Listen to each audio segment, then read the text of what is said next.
(12월) 어느덧 올해에도 마지막 한 달을 남겨두고 있습니다. 저에게 2019년은 결과적으로 참 역동적인 한 해였는데요. 여러분은 어떠셨는지요? 올해의 마지막 책을 어떤 것으로 선정할까 고민이 좀 되었는데 제가 종종 하듯이 주변의 추천을 받았습니다. 문학상을 여기저기 휩쓸었고 문단과 독자 양측에서 탄탄한 인정과 팬덤을 쌓아가고 있다는 황정은 작가의 연작소설 디디의 우산을 골랐습니다. 저는 평소에 문학상 수상작들은 좀 어렵다 이런 생각을 갖고 있어서 잘 즐겨보지는 않았는데요. 이번에는 왠지 시도해보고 싶더라고요. 근래 들어서 가장 섬세한 작가인 것 같다는 간략한 추천사에 뭔가 마음이 움직였던 것 같습니다. 다 읽고 나서 확실히 그게 무슨 말인지 알겠다 싶은 촘촘한 문장과 공간에 대한 묘사가 참 인상적이었습니다. 하지만 그냥 묘사를 위한 묘사가 아니라 주제의식을 드러내기 위한 장치로서의 치밀함이랄까요? 그런 게 참 좋았습니다. 크게 보면 우리의 인생을 뒤바꾸는 혁명, 그리고 변화에 대한 이야기, 좀 더 세분화하면 그 과정에서 알게 모르게 확산되어가는 균열을 인지하는 일, 삶과 죽음이 실은 얼마나 공전의 앞뒷면처럼 붙어있는지 새삼 일깨워주는 등장인물들, 우리가 상식이라 부르는 것의 허망함 등등을 너무 가볍지도 무겁지도 않게 툭 하고 건네주는 느낌입니다. 작가 인터뷰에서도 보았는데 디디의 우산은 특히 현실 반영을 많이 하기도 했어요. 세운상가 이야기부터 명박산성, 박근혜 전 대통령 탄핵 국면, 세월호 등 굵직한 최근 이슈들이 기사와 라디오 음성의 형태라든지 등장인물이 직접 그 현장을 지나간다든지 하는 식으로 다루어집니다. 현실을 치열하게 고민하는 작가의 흔적이 책임감 있게 드러난다고 생각했습니다. 낭독중독 50화 황정은 작가의 디디의 우산으로 문을 열겠습니다. 저는 낭독과 진행의 제재입니다.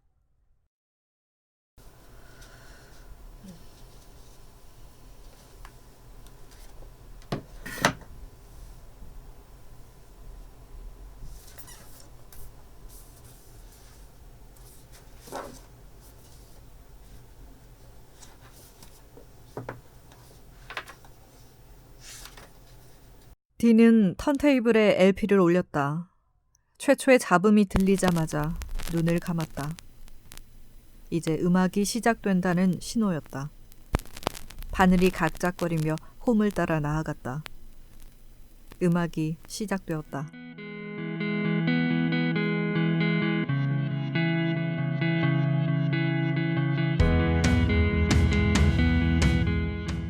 음악은 얇은 합판으로 덮인 벽들에 완전하게 반영되었다. 디는 스피커를 향해 앉아 있었고 촘촘하고 신축성 있는 천으로 씌운 스피커에서 나온 소리가 아주 가늘고 섬세한 비처럼 정수리를 쓸고 가는 것을 느꼈다. 드럼과 기타와 보컬. 소리가 너무 엄청나 디는 그것 말고 다른 것은 들을 수 없었다. 음악뿐이었다. 15번 방의 창 없는 구조는 성능 좋은 소리상자처럼 음악을 담고 있었다. 움직일 때마다 삐걱거리는 침대, 그 위에 깔린 변색된 담요, 뒤에 백팩과 점퍼를 걸쳐둔 의자, 근육통이 있는 몸, 그 방에 있는 모든 것이 음악에 공명하여 파장을 발산하고 있었고 그 파장들은 모든 벽에 부딪혀 반향이 되었다. 그게 모두 음악 속에서 음악이 되었다. 디는 음반이 담긴 상자를 매트리스 위로 올리고 속을 뒤적였다.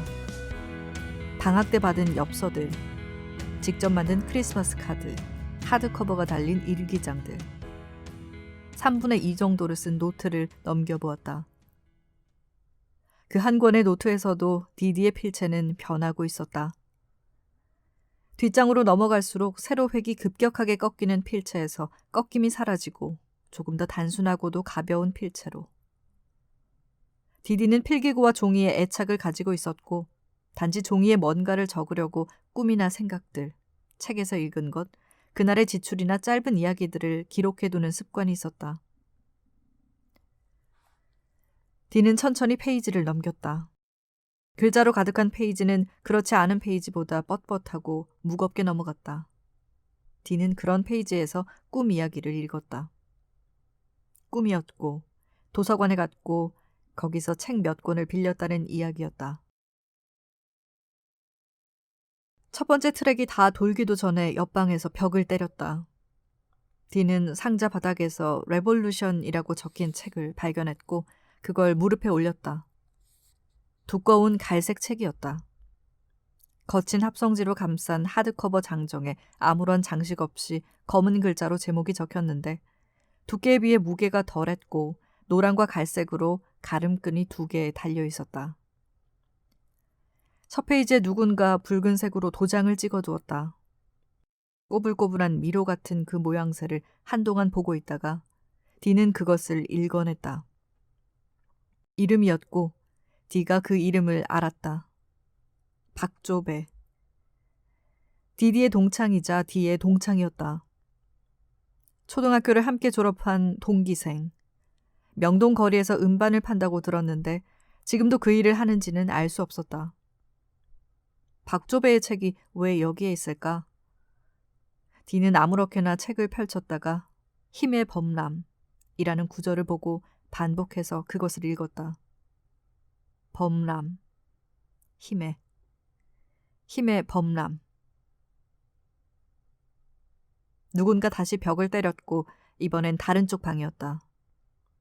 투덜거리는 소리가 들렸고 이번에는 벽을 두들기기 시작했다. 오른쪽 방과 왼쪽 방에서. 디는 옆방의 거주자들을 생각하고 미소 지었다. 옆방을 15번과 똑같은 16번과 17번의 구조를. 자신의 것과 다를 바 없거나 더 더러운 침구와 벽, 합판과 시트지로 구성된 싸구려 가구와 그 방을 가득 채우고 있을 허름한 생필품들을 생각했다. 나는 그 사물들의 일시적 소유자들에게 그들 자신의 것보다 혐오스러운 것, 좀 더 견딜 수 없는 것, 말하자면 자신의 이웃을 향해 그토록 열심으로 벽을 두들길 기회를 주고 있다. 재미있느냐고? 재미있다. 재미가 있다.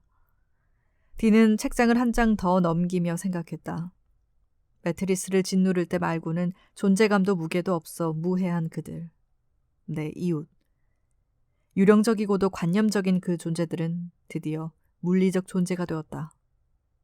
사악한 이웃의 벽을 두들기는 인간으로. 음악이 다시 시작되었다.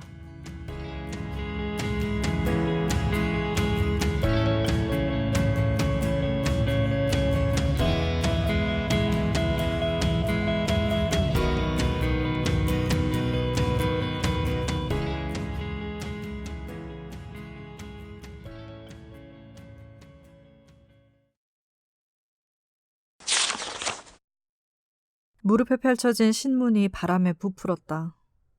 여소녀는 신문을 2번 접어서 조금 더 자세히 읽고 싶은 기사를 위로 오게 해두었다. 세운상가 활성화 종합계획이 발표되었다는 내용이었다. 본문에 5차례나 언급된 재생이라는 말이 여소녀는 마음에 걸렸다. 무엇을 재생한다고? 왜? 여소녀는 그것이 몹시 궁금했는데 계획자들도 그것을 자신만큼 궁금하게 여길지 다시 궁금했다. 여소녀가 생각하기로는 세운이라는 이름 그대로 이곳엔 세계의 기운이 이미 모여 있었다. 미래와 빤하게 연결된 현재, 이상에 이르지 못하는 실제, 비대하고 멋대가리 없는 외형, 시대의 돌봄을 받은 적은 거의 없지만 알아서 먹고 살며 시대를 이루었고 이제 시대의 뒷공무니에 남은 사람들. 아, 사기꾼들. 여소녀 자신을 비롯한 거짓말쟁이들. 그것도 조그맣고 하찮은 스케일의 사기밖에 칠 줄 몰라 여전히 보통 사람으로 여기 남은 내 이웃들. 여소녀가 이해하기로는 그것이 세계의 기운이었다. 여기를 제대로 재생하려면 거짓말하지 말고 그것을 보여주어야 했다. 그들이 되살리려는 것을 그들이 제대로 알아야 했다. 제대로 알려면 말이지. 제대로 하려면 최소한 이 공간에서 인생을 보낸 사람들의 이야기 정도는 펼쳐져야 하는 거 아니냐? 그들이 각자 어떤 질병을 앓고 있는지, 여행은 몇 번을 가보았는지를 알아보고, 가족도 다 만나고, 그들의 자녀는 어떤 학교를 다니고 어떤 직업을 얻었는지, 그 중에 비정규직은 몇 %인지까지도 다 알아봐야 했다. 그 이야기들로 두루마리를 만들어 이 거대한 상가의 내벽과 외벽을 몽땅 덮어버려야 했다. 여소녀는 일주일 전에 잠시 나타났다가 사라진 구조물을 생각했다. 수요일이었다. 출근하고 보니 5층 홀에 기묘한 것이 있었다. 모니터며 선풍기며 낡은 전화기, 구멍 뚫린 스피커 같은 고철과 고물이 홀 중앙에 무더기로 쌓여 있었고 이끼와 꽃나무 가지가 그 사이사이를 장식하고 있었다. 크리스마스 장식용 전구를 단 줄들이 천장 어딘가에 연결된 채 구조물 위로 늘어져 있었고 높고 투명한 천장이 그건 위로 뿌연 빛을 뿌리고 있었다. 여소녀는 즉시 선앙당을 떠올렸다. 정체불명의 거대한 생물이 고물상을 삼킨 뒤 밤새 싸둔 똥무더기 같기도 했다. 저것이 무엇인가? 때를 입힌 것을 보니 만들다만 무덤 같기도 했다. 남의 마당에 저런 것을 만들어두고 뭘 하자는 것인가? 여소녀가 눈살을 찌푸리며 그 구조물을 돌아 수리실에 들어간 지 얼마 되지 않아 대학생으로 보이는 젊은 남녀가 수리실로 불쑥 들어와 초대장이라며 종이 한 장을 두고 갔다. 오늘 오후에 전시를 겸해 재생 프로젝트의 시작을 알리는 모임이 있을 거라는 내용이었다. 여소녀는 심드렁하게 그것을 받아두었다.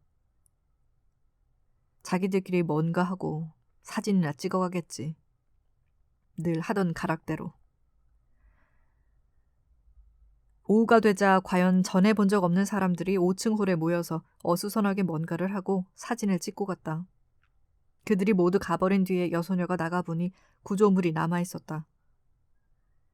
여소녀는 구조물로 다가가 종이에 적힌 글을 읽었다. 만지지 마시오. 여소녀는 반말에 비위가 상했다. 버르장머리 봐라. 이것을 읽을 사람들이 결국은 너희들 계획의 콘텐츠들인데. 그렇지, 내가 콘텐츠이고 이것들아. 내가 이 상가와 40년간 맥을 함께한 인간인데 내게 질문 하나 해오지 않은 프로젝트는 됐다고 여소녀는 생각했다. 담배를 피우며 구조물을 한 바퀴 돌아보았다. 이것은 참으로 훌륭한 상징이라고 여소녀는 생각했다. 뜬금없고 남의 일 같다는 점에서 훌륭하게 상징하는 바가 있었다. 드문 일은 아니었다. 이번 것을 비롯해 도시의 이름으로 계획되는 프로젝트는 여소녀에겐 음모이자 꿍꿍이일 뿐이었다. 공적기관의 예산이 책정되고 집행되는 프로젝트일 뿐. 나와는 무관한, 어디까지나 내가 소외된 상태로 전개되는, 언제나와 같이. 그 상징물엔 여소녀라는 맥락이 없었다. 564호와 568호, 531호, 540호, 536호의 맥락도 없었다. 그들은 그 맥락을 몰랐다. 그러니 남의 마당에 선앙당 같은 것을 만들어두는 것 아닌가? 귀신을 쫓듯. 내가 귀신이요? 여소녀는 입맛이 써 신문을 치우고 창을 닫았다. 잇몸이 쑤셨다. 늘 문제를 일으키는 세 번째 임플란트에 또 문제가 생긴 듯했다. 여소녀는 그 자리에 사정없이 나사를 받고 임플란트를 돌려박은 치과 의사를 떠올리며 투덜거렸다. 라디오를 좀 더 깨끗한 소리로 들으려고 튜너를 조절했다. 여소녀의 수리실에서는 91.9 채널만 제대로 잡혔다. 나머지 채널은 지직거려 도저히 들을 수 없었다. 도심이라 전파가 많고 상가 건물이 낡아 전파를 제대로 수신하지 못하는 것이라고 여소녀는 믿었다. 모든 채널을 제대로 들으려면 옥상에 장비를 설치해야 하는데 관리실에서 그걸 허락하지 않았다. 옛날 기계 몇 대로 주파수를 잡자고 일부러 비용을 들여 장비를 설치할 수는 없고 미관상으로도 지저분해진다는 입장이었다. 여소녀는 수리실에 라디오를 고치려는 사람이 오면 어디 사느냐고 물었다. 그 지역에서는 전파가 잘 잡힙니까? 전파가 잘 잡힌다는 대답을 들으면 진심으로 부러워했다. 인생 마지막엔 산골, 같은 곳에 들어가 좋은 공기와 물을 마시며 시끄럽지 않게 살고 싶다는 것이 여소녀의 바람이었는데 기본 조건이 전파였다. 전파가 깨끗하게 잡혀야 한다. 라디오가 지직거렸다. 맑은 날인데 수신 상태가 좋지 않았다.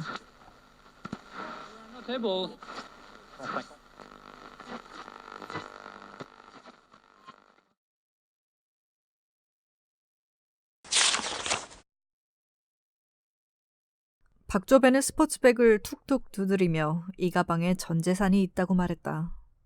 개인적인 수집품이지만 견본으로 매대에 올리기도 하는 희귀한 음반 몇 장, 현금과 금목걸이, 요즘 읽는 책, 속옷과 세면도구, 물과 에너지바도 있으니 유사시에 나는 이 가방만 챙기면 된다고, 여기 든 것으로 며칠은 버틸 수 있다고 박조배는 말했다. 유사시라면 예컨대?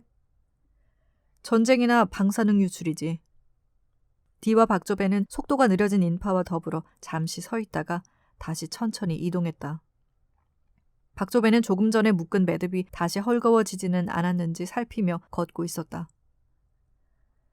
여기 사람들은 그런 일들이 아주 일어나지 않을 것처럼 굴지만 그런 일들은 그렇게 벌어진다고 박조배는 말했다.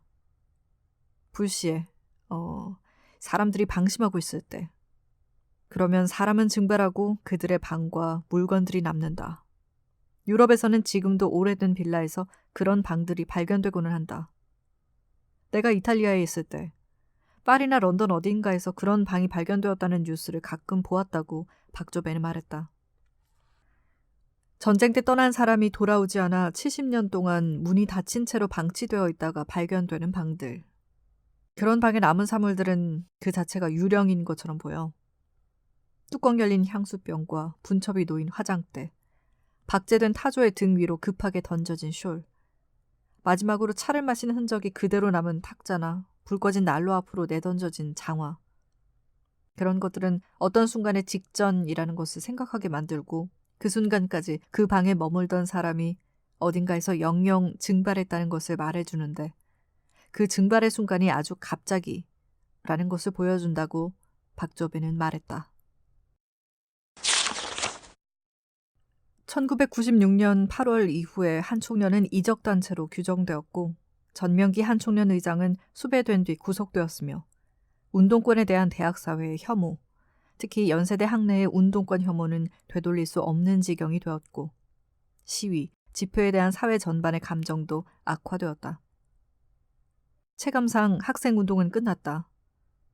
8월에 연세대학교를 빠져나온 사람들은 바로 그 장소에서의 마지막 슬로건이었던 집에 가고 싶다에 대한 수치심과 무력감을 지닌 채 각자의 집으로 돌아갔고 세수와 양치를 했으며 단 며칠간 경험으로 바싹 야위고만 자신의 얼굴을 거울을 통해 물끄러미 바라보다가 잠자리에 들었고 이튿날엔 자기 앞마당이나 쓸자는 생각을 깨달음으로 간직한 채 학교로 돌아갔다가 이윽고 몰아닥친 구제금융의 거대한 물결에 휩쓸려 학교를 영영 떠나거나 자기 앞마당 관리에 집중했다. 국민을 국가의 적으로 규정하고 잔혹하게 진압한 정부로부터 싸울 이유를 찾아낸 사람들도 있었으나 소수였고 그들의 이야기에 공감해주는 이들은 더욱 소수였다.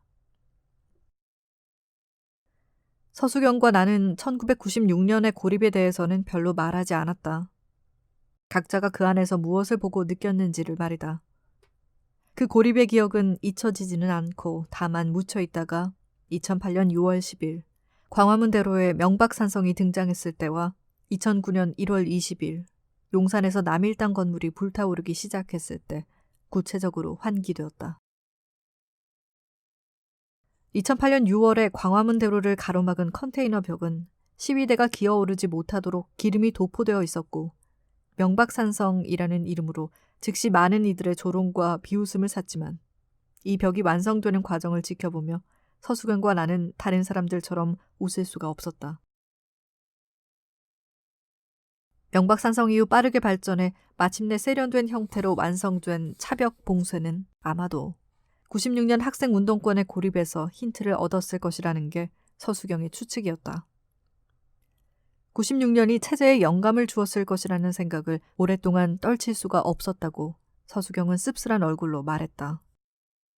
관리자들은 90년대 대학운동권의 몰락으로 학습한 것이 있었을 것이다. 이를테면 시위대를 향한 대중의 혐오 같은 것. 1996년의 연세대 사태는 폭력적 시위대를 향한 대중의 혐오라는 것을 국가 세력과 시위대가 동시에 목격한 사건이기도 했는데 전자에게는 그 양상이 꽤 흥미롭게 여겨졌을 것이라고 서수경은 말했다.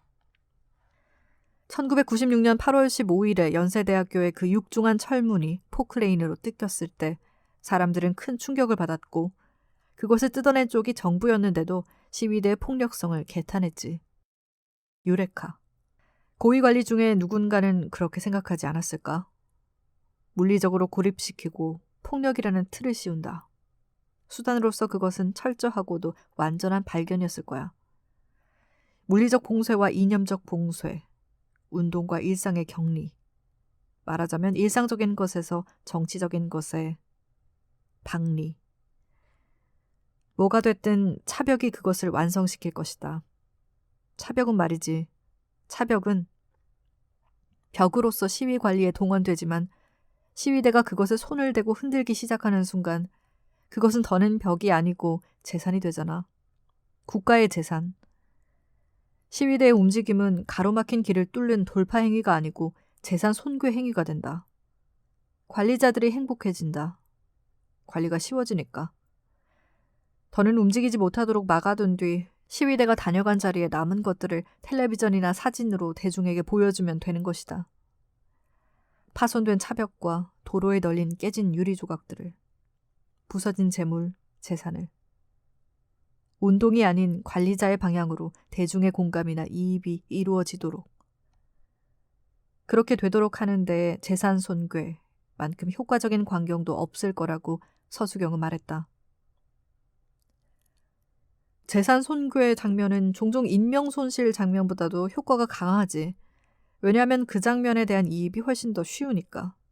왜 그게 더 쉬운지는 설명하기 어렵지만 지금 여기서는 그게 더 쉽고 뭐가 더 쉬우면 쉬운 쪽으로 되어간다. 뭐가 그렇게 되기 쉬우면 뭐는 곧 그렇게 되지. 여기서는.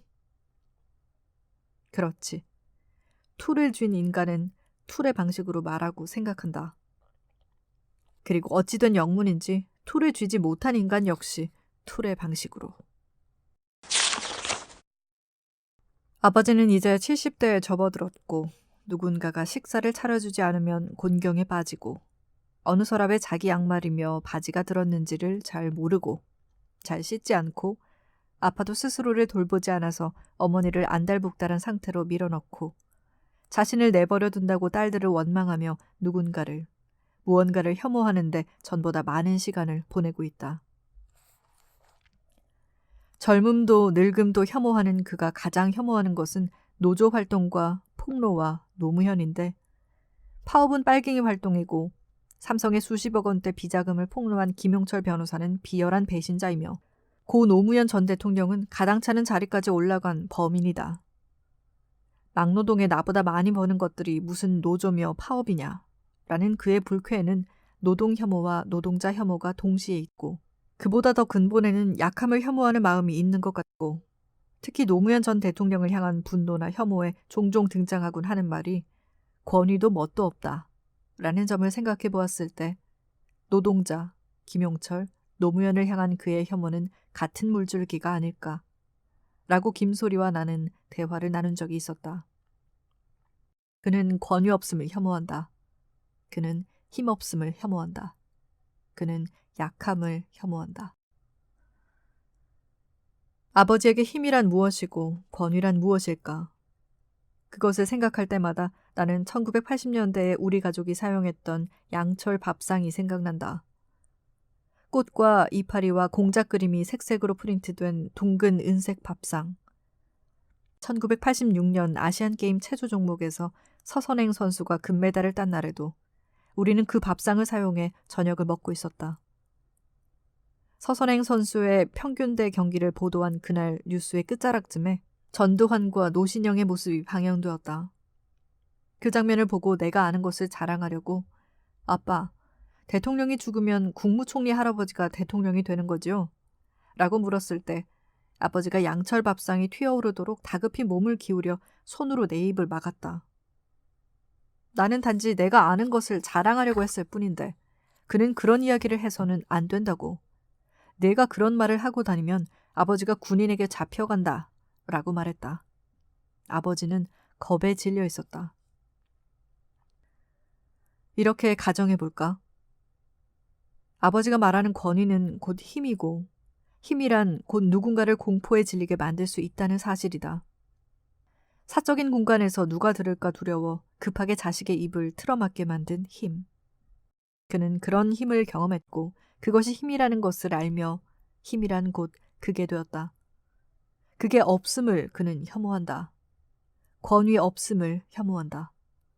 누구도 권위 없음을 두려워하지는 않으므로 그는 자신의 권위 없음 상태를 두려워한다. 그가 누군가의 권위 없음을 비난할 때 그에게는 그것을 하는 권위가 있으므로 그는 힘없음을 힘껏 혐오한다. 너희가 무슨 관계인가?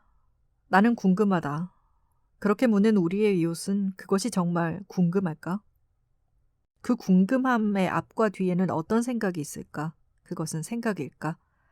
예컨대 너희가 무슨 관계냐는 질문을 받을 때 서수경과 나는 우리의 대답으로 우리가 대답을 하건 하지 않건 우리가 또는 우리 각자가 대면할 수 있는 위협을 생각하고 질문자와의 관계 변화를 생각하고 그 질문이 나오기까지의 과정과 대답 이후까지를 찰나에 상상하는데 우리에게 질문한 이웃도 그 정도는 생각했을까? 아니야 언니 라고 김소리는 말했지. 사람들은 그런 걸 상상할 정도로 남을 열심히 생각하진 않아. 그것을 생각할 필요가 없으니까.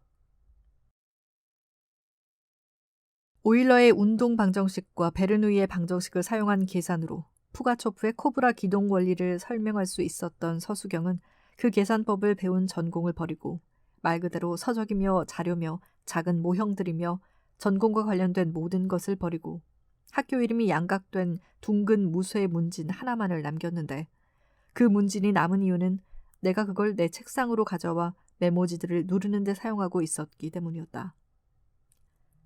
재활치료학을 택해 그 분야에서 일하는 서수경은 골절 등으로 석고 붕대를 팔이나 다리에 감은 채 오래 생활한 사람이나 회복기의 암 환자, 근육이나 관절 수술을 받은 노인의 재활을 도우며 급여를 받고 있고 그 밖에도 근력 단련이 필요한 집단에 수업 방식으로 운동 처방을 하고 있다.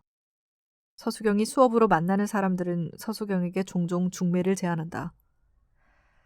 내 주변에 괜찮은 총각이 하나 있는데 젊은 나이에 횟집 사장이고 얼마나 성실한지 몰라.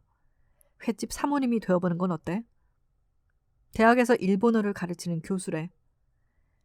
그 집 엄마가 며느리 주려고 1억을 모아놨대. 서수경의 첫 번째 전공이나 두 번째 전공과는 완전히 무관한 그 제안의 내용들은 최근 결혼 정년기로 넘어가서 상식적으로 서수경의 나이가 결혼 정년기를 이미 훌쩍 넘었으며 해가 갈수록 재취 밖에는 자리가 없을 것이므로 기회가 왔을 때 잡으라는 독촉으로 진행되는 모양이었다. 서수경은 본인의 인생에서 그다지 중요하지 않은 이야기라서 말없이 웃고 넘어갔다지만 상식적으로 그 말을 전해 듣고 나는 다시 궁금했다. 상식적으로에서 상식은 뭘까? 그것은 생각일까? 사람들이 자기 상식을 말할 때 많은 경우 그것을 자기 생각이라고 믿으니 그것은 생각일까? 아니야. 커먼센스니까 세계에 대한 감이잖아. 그것이 그러할 것이라는 감. 한나 아렌트의 예루살렘의 아이히만 헤젤에 쓴 정화열 선생은 상식을 사유의 양식이라고 칭하며 그것을 감각의 바탕을 둔 사유일 뿐만 아니라 모든 사람들이 공통으로 공유하고 있다는 점에서 공동체적인 것이기도 하다고 말했는데 그에 따르면 상식 또는 공통감이란 아무래도 생각인 모양이고 다시 그를 인용하자면 서수경에게 적용되었다는 상식적으로에서 상식은 본래의 상식, 즉 사유의 한 양식이라기보다는 그 사유의 무능에 가깝지 않을까. 우리가 상식을 말할 때 어떤 생각을 말하는 상태라기보다는 바로 그 생각을 하지 않는 상태에 가깝다는 점을 생각해보면 그것은 역시 생각은 아닌 듯하다. 우리가 상식적으로다가 라고 말하는 순간에 실은 얼마나 자주 생각을, 사리분별을 하고 있지 않은 상태인지를 생각해보면 우리가 흔하게 말하는 상식, 그것은 사유라기보다는 굳은 믿음에 가깝고 몸에 밴 습관에 가깝지 않을까. 그렇지 않다면 그건 상식이지 라고 말할 때 우리가 배제하는 것이 너무나 많다는 것을 어떻게 설명해야 할까? 너와 나의 상식이 다를 수 있으며 내가 주장하는 상식으로 내가 고통을 당할 수도 있다는 가정조차 하질 않잖아. 그럴 때의 상식이란 감도 생각도 아니고 그저 이 이야기는 그렇게 끝나는 것이고 저 이야기는 저렇게 끝나는 것이라는 관습적 판단일 뿐 아닐까? 서수경은 내 머리에 손을 올리며 너무 속상해하지 말라고 말했지만 아니 나는 속상하다고, 진짜 속상해서 그 사람들을 일일이 방문해 이렇게 말해주고 싶다고. 한 사람이 말하는 상식이란 그의 생각하는 면보다는 그가 생각하지 않는 면을 더 자주 보여주며 그의 생각하지 않는 면은 그가 어떤 사람인가를 비교적 적나라하게 보여주는데 당신은 방금 너무 적나라했다고 말해주고 싶다고. 그렇지, 적나라. 그 광경은 마치 투명한 창을 통해 보이는 남의 집 베란다처럼. 우리는 왜 때때로 베란다를 청소하듯 그것을 점검해보지 않는 것일까? 모조리 끄집어내서 거기 뭐가 쌓였는지도 확인을 좀 해보고 먼지도 털어보고 곰팡이 끼거나 망가진 것은 닦거나 내다버리고 하면서 정리도 다시 해보고 새로운 질서로 쌓아보거나 하지를 않는 걸까 좀처럼. 그럴 필요가 없기 때문일까?